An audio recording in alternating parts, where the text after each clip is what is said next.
mis on siis see, mis neid inimesi tööle paneb efektiivselt? Et üks on nagu äriline valik ja see on ju vahva ja tõesti paljud IT-firmad ei võta ja ei ole nii süvakad. Aga et kui nüüd võtta konkreetse persooni tasandil, et millega te tööle panete?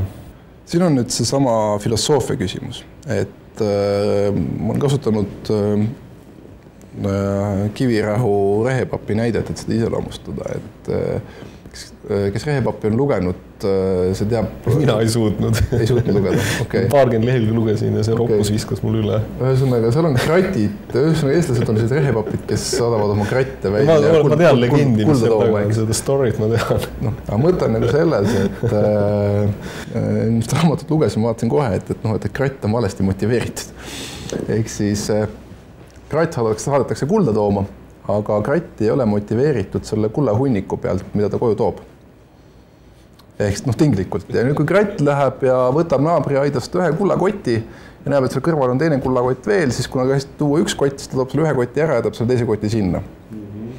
Ja see on nagu see probleem, mida nii-öelda Eesti ettevõtetes väga palju näinud olen, on see, et omanikud ei kipu andma osa sellest tulemusest, mis saavutatakse nii-öelda nendele, kes siis selle tulemuse aitasid saavutada. See ju hajub laiali. Kui sul on 100 inimest ja sa jagad selle omaniku tulu kõigi peale laiali, siis inimene ei leia oma panuse määra sealt. See motiveerib. Loomulikult, ehk siis tegelikult ta käibki niimoodi, et suuremad ja tähtsamad kratid saavad rohkem ja väiksemad kratid saavad vähem, eks, aga mõte on nagu selles, et igal ühel peab olema võimalus lõpuni välja, et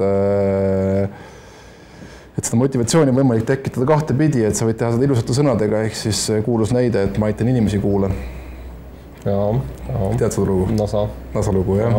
Et siis teine variant on see, et sa lisaks sellele jutule annad ka muud asjad, et mitte ainult raha. See raha on ainult üks pool. Meie valdkonnas on väga oluline ikkagi see, et mida sa teed ja kuidas sa teed.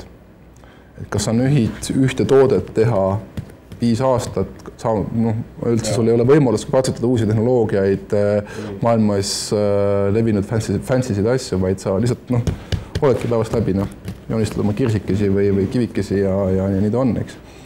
Et või sul on see võimalus, et sa iga projektiga saad uue nii-öelda väljakutse, uued tehnoloogiad, uued töövahendid ja lisaks, kui sa hästi teed, saad sa ka veel nii-öelda kena kopika, eks, et see kõik koos peab hästi toimima ja selle peab väga palju tähelepanu pöörama.